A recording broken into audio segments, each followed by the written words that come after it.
नमस्कार, स्वागत है आपका प्रोग्राम 8 PM में और मैं हूं दर्शपाल गुप्ता। जम्मू कश्मीर के अंदर जब से भारतीय जनता पार्टी ने अपने 2 कैंडिडेट जो है घोषित कर दिए हैं, जम्मू और उधमपुर कठुआ सीट के लिए, इससे जम्मू कश्मीर की राजनीति तेज हो गई है। जम्मू में भी जितने भी इनके कार्यकर्ता हैं, ऑफिस बिरर हैं, जम्मू तो खासकर एक हेडक्वार्टर है और यहाँ तो बहुत से नेता भी मिल जाते हैं, सारे बैठे होते हैं, सभी अपनी तरफ से रणनीति तैयार कर रहे हैं।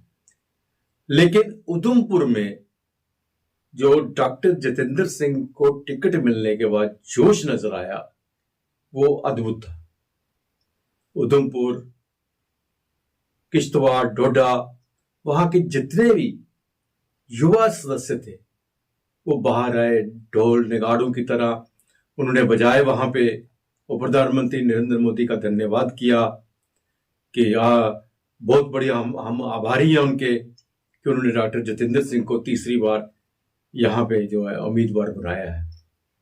और आज कठुआ में भी एक बहुत बड़ा जश्न मनाया गया। वहां एक प्रेस कॉन्फ्रेंस करके भी उन्होंने भारतीय जनता पार्टी का है, उनके जो हेड ऑफिस है, उनके जो नेता हैं, अध्यक्ष हैं और प्रधानमंत्री जी का सबका धन्यवाद किया और आभार प्रकट किया। उन्होंने कहा कि डॉक्टर जितेंद्र सिंह ऐसी शख्सियत है जिन्होंने लखनपुर से लेकर पूरे लद्दाख तक कोई जगह ऐसी नहीं जहां उन्होंने काम नहीं करवाया।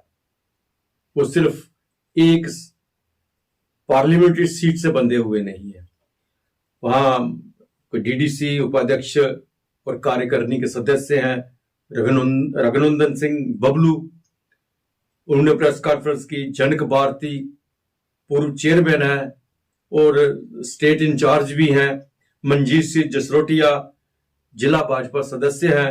अनिल खजूरिया और सुल्तान खान एसटी मोर्चा के प्रदेश नेता है। इन सब ने प्रेस कॉन्फ्रेंस करके प्रधानमंत्री का और अध्यक्ष नड्डा जी का धन्यवाद किया है। लेकिन दूसरी तरफ हम कश्मीर की बात करें तो वहां तू मैं चल रही है, कोई भी नेता सामने नहीं आ रहा है। उमर अब्दुल्ला आरोप लगा रहा है कि भारतीय जनता पार्टी यहाँ पे डिवाइड एंड रूल कर रही है, वो हमें तोड़ रही है। और यहां जो भी नजर आ रहे हैं वो सब भारतीय जनता पार्टी की बी टीम है, उन्हीं के साथ मीटिंग हो रही है और भारतीय जनता पार्टी जो है हमें यहां खत्म करने पर उतारू है। अरे जब आपके साथ है ही कोई नहीं, जब आप एक कैंडिडेट नहीं अनाउंस कर सकते, आप गठबंधन से की बात करते हो, आज दूसरे दिन आप अलग अलग कैंडिडेट खड़े कर देते हो, तो किस तरह से लोग आप पे विश्वास करेंगे। 370 के लेके आपने बहुत बड़ा ड्रामा किया, उसके बाद भारतीय जनता पार्टी पे आरोप लगाए और भारतीय जनता पार्टी के साथ मिलकर हुकूमत भी बनाई। ये सब चीजें तो देख रहे हैं। वो 370 हटने के बाद कश्मीर की क्या पोजीशन है, वहां के क्या हालात है, G20 कैसे हुई, कितनी तरक्की हुई, ये सब चीजें तो आपके सामने हैं। इसीलिए आप कश्मीरी समझ गए हैं कि उनकी राजनीति आपके साथ नहीं चलेगी। वो जो समय खत्म हो चुका है, अब वो मेन स्ट्रीम जो है नेशनल मेन स्ट्रीम में आ गए। उन्हें पता है कि इस वक्त हम सेंटर के साथ चल के ही फायदा उठा सकते हैं और कश्मीर की तरक्की हो सकती है। तो आइए अब नजर डालते हैं आज के समाचारों पर। उधमपुर जिले में बेरोजगार युवाओं को रोजगार मुहैया करवाने के लिए उपराज्यपाल के निर्देशों पर district employees and counselling centre द्वारा रोजगार मेले का आयोजन किया गया, जिसमें काफी सारी प्राइवेट कंपनी द्वारा आए हुए युवकों को रोजगार के अवसर प्रदान किए गए। इस मेले का शुभारंभ जिला आयुक्त सलोनी रॉय द्वारा किया गया। कि एक गोल है कि वो जम्मू कश्मीर को एम्प्लॉयमेंट 100% एम्प्लॉयमेंट देना चाहते हैं, अनएम्प्लॉयमेंट मुक्त बनाना चाहते हैं। और इसी दिशा में कई कैंपेन्स भी करवाए गए हैं जम्मू कश्मीर एडमिनिस्ट्रेशन की तरफ से भी और ज़िला प्रशासन की तरफ से भी, जैसे कि बैक टू विलेज या ब्लॉक दिवस इन सब कैंपेन्स में जो भी अनएम्प्लॉयड यूथ का डेटा हमको आता है उसको एम्प्लॉयमेंट डिपार्टमेंट कंपाइल करता है और ऐसे जो जॉब कम प्लेसमेंट फेयर्स लगाए जा रहे हैं उससे हम ये आशा रखते हैं कि जितने भी अनएम्प्लॉयड यूथ हैं उनको हम लोग टारगेट करें, उनको यहाँ पे जैसा आज भी कुछ 15 से 20 एम्प्लॉयर्स यहाँ पे आए हैं and they plan to recruit around 100। आज 8:35 पर एक स्थानीय स्रोत ने लोंडी नामक क्षेत्र के सामान्य क्षेत्र में बारूद जैसे पदार्थ से भरी एक संदिग्ध बोरी की सूचना दी। ये जानकारी मिलते ही 158 TABN की एक टीम ने स्थिति का आकलन करने के लिए तुरंत साइट पर प्रतिक्रिया दी। आगमन पर टीम ने बोरे के भीतर बारूद जैसे पदार्थ की उपस्थिति की पुष्टि की। एहतियात के तौर पर आसपास के इलाकों की घेराबंदी कर दी गई है और पूरे इलाके को सैनिटाइज किया गया है। बरामद सामान को पुलिस को सौंप दिया गया है। ये आज इधर पंजगराई गांव में बॉर्डर के नज़दीक में सुबह सुबह हमें इन्फॉर्मेशन मिली कि कुछ पॉलीथीन में पड़ा हुआ है, तो तुरंत पुलिस और अदर सिक्योरिटी एजेंसीज पहुंच गई। तो वेरिफिकेशन पे पाया गया कि ये वो देसी बारूद है जो लोग खेतों में जो ये जंगली जानवर वगैरह आते हैं उनको डराने के लिए धमाका वगैरह करते हैं, तो वो पाया गया, तो जिसको डिस्पोज ऑफ कर दिया गया और सब लोगों को इतला कर दी कि आगे भी अगर कोई कुछ ऐसी सस्पिशियस चीज़ मिलेगी तो तुरंत पुलिस को इन्फॉर्म करे, तो ताकि पुलिस जो है अपना एक्शन किया जाए। ये होगी कोई 250 ग्राम के करीब होगा, तो उससे लोगों में काफ़ी मनोबल बढ़ गया।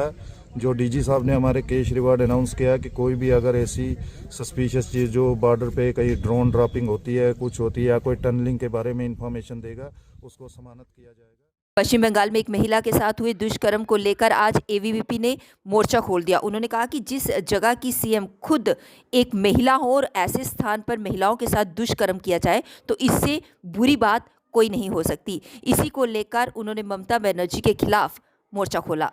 आवाज उठा रही है, परंतु वहाँ पे जो ममता बनर्जी की सरकार है स्वयं एक महिला होते हुए वो किस प्रकार उस पूरी घटनाओं पे मोड़ डाले हुए हैं और उस घटनाओं को दबाने का काम कर रही है, ये एक चिंता का विषय है। और ममता बनर्जी वहाँ पे ना ही मीडिया को जाने दे रही है, ना ही अन्य किसी महिला को जाने दे रही है जो उन महिलाओं का दुख साझा करना चाहती है। तो किस प्रकार की तानाशाही मानसिकता वेस्ट बंगाल में पनप रही है, आज ये वेस्ट बंगाल में हो रहा है, क्या पता ये मानसिकता भरते भरते पूरे देश भर में ना फैल जाए। इसी के खिलाफ जो है अखिल भारतीय विद्यार्थी परिषद आज मैदान में है और मैं उन पीड़ित महिलाओं के साथ खड़ी है। उन पीड़ित महिलाओं को न्याय दिलाने का काम जो है वो अखिल भारतीय विद्यार्थी परिषद ने लिया है और उन महिलाओं के साथ वो अकेली नहीं है। उनको ये संदेश जम्मू कश्मीर से वेस्ट बंगाल तक पहुँचाने के लिए जो है ये पूरा प्रदर्शन जो है वो कर रही है। न केवल पूरे देश भर में प्रदर्शन होंगे, आज जम्मू कश्मीर के अलग अलग जिलों में भी विद्यार्थी परिषद ममता बनर्जी के खिलाफ प्रदर्शन करने का काम कर रही है। जम्मू श्रीनगर राष्ट्रीय राजमार्ग पर रामबन के बैठी चश्मा में देर रात एक बार फिर सड़क हादसा हो गया। यहां रात करीब 12:30 बजे एक कार करीब 150 फीट गहरी खाई में जा गिरी। कार में सवार 2 लोगों को DH रामबन अस्पताल ले जाया गया, जहां दोनों को मृत घोषित कर दिया गया। PS रामबन में संबंधित धाराओं के तहत मामला दर्ज कर लिया गया है। इससे पहले सोमवार सुबह रामबन के उखराल के माली गांव पोगाल में एक टाटा सुमो वाहन खाई में गिरने से 4 लोगों की मौत हो गई और 3 अन्य घायल हुए। पुलिस सूत्रों ने बताया कि पोगल से उखराल जाते समय Tata Sumo number JK 191401 Abbas मोड़ के पास सड़क से फिसलकर 500 फुट गहरी खाई में जा गिरी, जिससे 3 लोगों की मौके पर मौत हो गई जबकि 4 अन्य घायल हो गए। जानकारी मिलने पर स्थानीय लोग और पुलिस ने मौके पर पहुंचकर 3 लोगों के शव खाई से निकाले। पाकिस्तान के प्रधानमंत्री शहबाज शरीफ के कश्मीर पर दिए गए बयान पर डेमोक्रेटिक प्रोग्रेसिव आज़ाद पार्टी सुप्रीमो गुलाम नबी आज़ाद ने कड़ी प्रतिक्रिया व्यक्त की। उन्होंने सोमवार को अनंतनाग में आयोजित रैली में पाकिस्तान के प्रधानमंत्री को अपने घर को संभालने की सलाह दे डाली। साथ ही कांग्रेस और स्थानीय पार्टियों पर निशाना साधते हुए कहा कि ये पार्टियां कुछ भी हासिल करने से कोसों दूर हैं। साथ ही उन्होंने केंद्र सरकार से विधानसभा चुनाव के तुरंत बाद राज्य का दर्जा बहाल करने की अपील की। शहबाज को रविवार को दूसरी बार पाकिस्तान का प्रधानमंत्री चुना गया। इसके बाद उन्होंने कहा कि नेशनल असेंबली को कश्मीर की आज़ादी के लिए एक नियम पारित करना चाहिए। सोमवार को आज़ाद ने अनंतनाग में आयोजित रैली में इस बयान पर तीखी प्रतिक्रिया व्यक्त की। उन्होंने कहा कि शहबाज से एकमात्र उपेक्षा और अनुरोध है कि उन्हें इधर उधर नहीं देखना चाहिए, बल्कि उन्हें अपने घर यानी पाकिस्तान पर ध्यान केंद्रित करना चाहिए। राजनीति करने की बजाय लोगों की बुनियादी ज़रूरतों को पूरा करें। ऐसे बयानों से उन्हें कोई फ़ायदा नहीं होगा। पूर्व मुख्यमंत्री और DPAP अध्यक्ष गुलाम नबी आज़ाद ने एश कुमाम अनंतनाग में सार्वजनिक सभा को संबोधित किया। इस दौरान उन खबरों को खारिज कर दिया कि वह किसी गठबंधन का हिस्सा होंगे। उन्होंने कहा कि वे संसदीय चुनाव अकेले लड़ेंगे। कांग्रेस और स्थानीय पार्टियों पर हमला बोलते हुए आज़ाद ने कहा कि ये पार्टियां कुछ भी हासिल करने से कोसों दूर हैं और पिछले 70 वर्षों से उन्होंने जो भी हासिल किया है उसे खो दिया है। गुलाम नबी आज़ाद ने कहा कि केंद्र शासित प्रदेश में विधानसभा चुनाव होने के तुरंत बाद जम्मू कश्मीर को राज्य का दर्जा बहाल किया जाना चाहिए। प्रधानमंत्री और गृह मंत्री ने संसद में जम्मू कश्मीर को राज्य का दर्जा बहाल करने का वादा किया है। प्रधानमंत्री के कश्मीर दौरे में देरी हुई है। पीएम से अनुरोध है कि वह उन कार्यों को पूरा करें जो स्थानीय सरकार नहीं कर पाई। 4000 मेगावाट के 2 थर्मल प्लांट जम्मू और कश्मीर स्थापित करें ताकि यहां बिजली की कोई कमी ना हो। आज़ाद ने कहा कि स्टार्टअप के लिए मोदी के पसंदीदा कार्यक्रम के लिए बिजली बुनियादी ज़रूरत है। प्रदेश में बेरोजगारी और बिजली प्रमुख समस्या है जिसे दूर किया जाना चाहिए। भाजपा ने जम्मू, रियासी और उधमपुर लोकसभा सीट पर उम्मीदवारों की घोषणा कर इरादे साफ कर दिए हैं। दूसरी तरफ इंडिया गठबंधन अभी इन दोनों सीटों पर उम्मीदवार घोषित नहीं कर पाया है। सूत्रों की माने तो 3-4 दिन में इंडिया गठबंधन दोनों सीटों पर उम्मीदवारों की घोषणा कर सकता है। इसमें जम्मू रियासी सीट से कांग्रेस के वरिष्ठ नेता एवं पूर्व मंत्री रमन भल्ला का नाम लगभग तय माना जा रहा है, लेकिन पार्टी उधमपुर सीट को लेकर असमंजस में है। इस सीट से कांग्रेस के पूर्व में रहे नेता लाल सिंह 2 बार सांसद रहे हैं। सूत्रों की माने तो पार्टी चाहती है कि वह इंडिया गठबंधन की तरफ से चुनाव लड़ें। इसे लेकर लाल सिंह से भीतर खाते बात चल रही है, लेकिन अभी तक कोई सहमति नहीं आई है।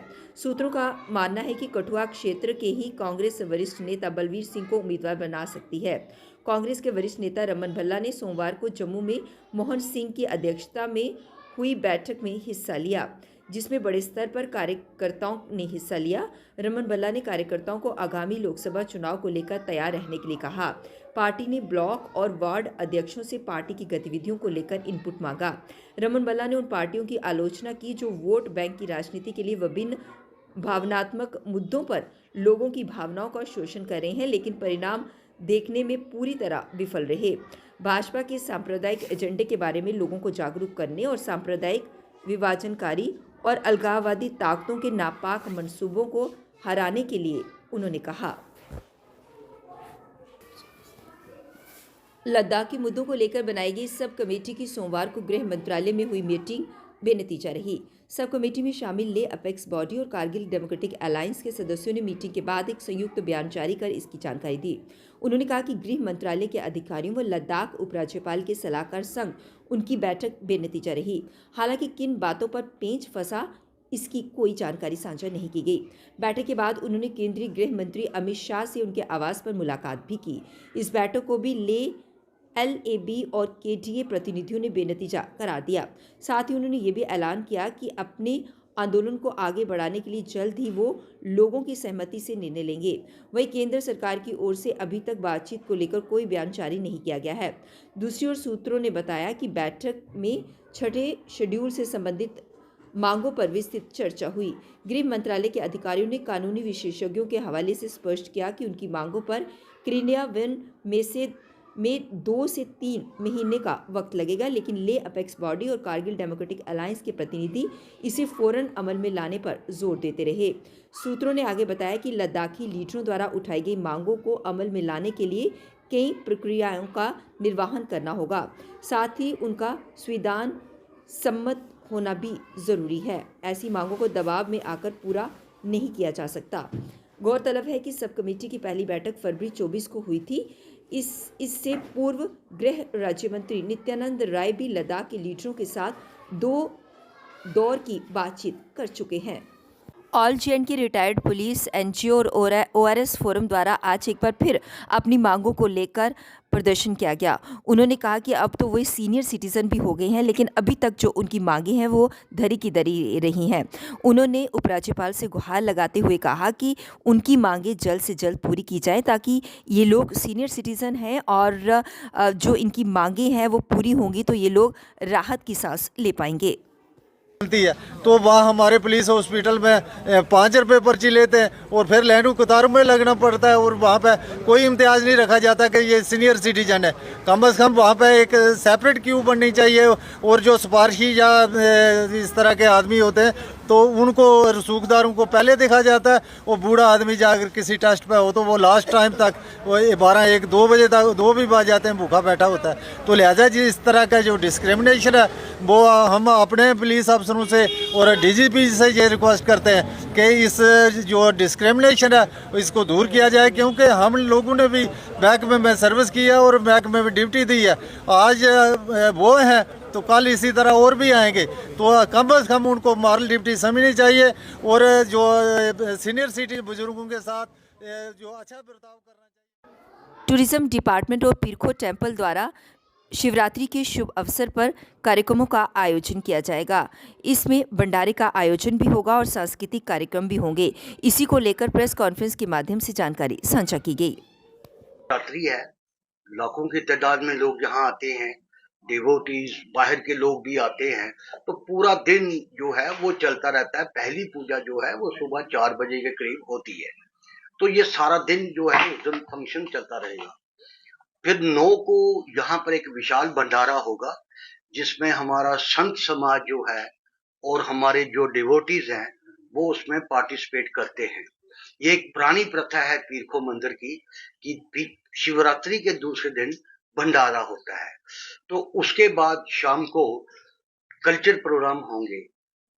फिर उसके बाद नेक्स्ट डे जो हमारा है लास्ट डे जो कंक्लूडिंग डे होगा, जो 4th डे है, उस दिन आफ्टरनून 2:30 बजे के करीब इंडियन स्टाइल रेसलिंग जो है वो यहाँ पर होगी। वो जो है पीरखो मंदिर वाले उसको ऑर्गेनाइज करते हैं और जिसमें हमारे जो पहलवान हैं JNK के, हिमाचल के, हरियाणा, पंजाब, दिल्ली, बाकी दूसरी स्टेट से वो आते हैं और उनको एक विनर को यहाँ से एक गुर्ज की माली जैसी जो है वो पीरखो वालों ने रखी होती है। तो वो मैं पीरखो मंदिर की तरफ से, महंत जी की तरफ से और पूरा ये जो हमारा पीरखो श्राइन है उसकी तरफ से JNK एडमिनिस्ट्रेशन का बड़ा आभारी हूँ और पर्टिकुलरली टूरिज्म डिपार्टमेंट का। इनका तो हम इतने आभारी हैं कि ये जितना भी शो हो रहा है कल्चर का, यहाँ पर जो सिटिंग प्लान होगा, जो हर चीज जो है वो हमें कल 8 बजे फिर आपसे भेंट होगी। तब तक इजाजत दीजिए। नमस्कार।